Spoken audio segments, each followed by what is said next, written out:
Let's bring in GLAAD President and CEO Sarah Kate Ellis. Sarah Kate, always good to have you with us. You know, some of the lawmakers behind this bill, their argument is kids have their whole lives to sort out their sexual orientation or gender identity, so they don't need to have those conversations now. How do you respond to that? Well, good morning. Thank you for having me. That was a very emotional piece for me, actually. I am a parent, a gay parent, and I have 13-year-old twins. And so seeing what's unfolding, we're not talking about sexual orientation, gender identity in kindergarten. This is not about that. Show me a curriculum that does that. This is a solution to a problem that doesn't exist. And this is a politician who is creating division within a school that doesn't need to be created. Families or kids like mine who have two moms, now when they say, draw us a picture of your family, they cannot draw a picture of their family. This is about ostracizing, shaming LGBTQ kids and their families.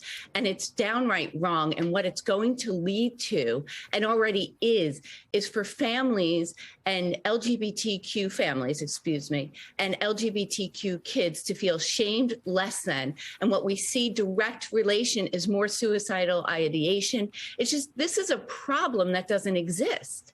I want to ask you, there's a recent Gallup survey. It showed that younger Americans are coming out at higher rates than older generations. In fact, 21% of Gen Z adults identify as LGBTQ. Well, during the debate on Monday, a Republican sponsor of this bill, Senator Dennis Baxley, seemed to acknowledge the bill was designed to actually try to slow down the numbers of young people who are coming out. Take a listen to this. All of a sudden, overnight, they're a celebrity when they felt like they were nobody. And so I don't know how all those parts play, but I know parents are very concerned about the departure from the core belief systems and values. Sarah Kate, when you hear that, what goes through your mind?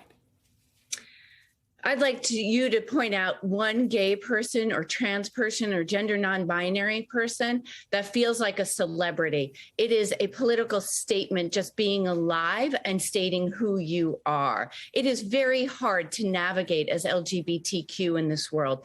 It has gotten better over the years with the passage of marriage equality and more visibility for our community, but it is still a tough road, and especially when you're younger. I see it in my kids' school. I see it in real time. When these kids come out, they are still ostracized and shamed, but some of them find safe havens at school. And now these politicians are making school a terrible place for them. So if they can't find safety there, they're completely vulnerable. And how are they going to learn?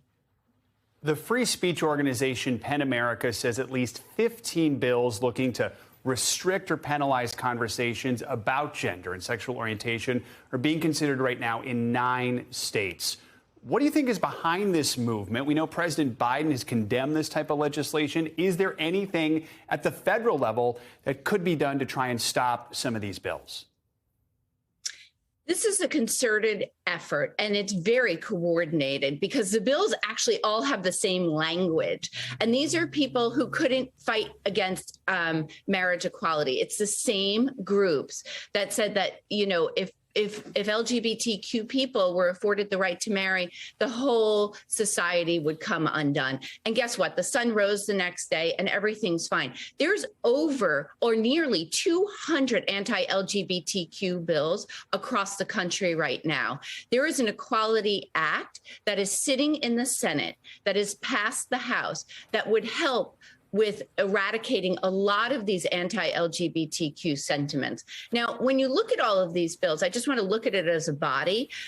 About 90% don't make it through, 10%. And this one, the Florida one that we're talking about, the Texas one that we're talking about, are egregious and very, very dangerous and harmful.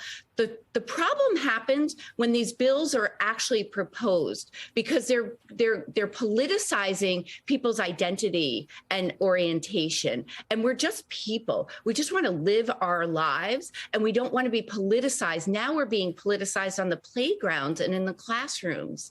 It's a very dangerous path that these folks are taking. Sarah Kate Ellis, thank you so much for taking some time to speak with us this morning about this important issue. We really appreciate it.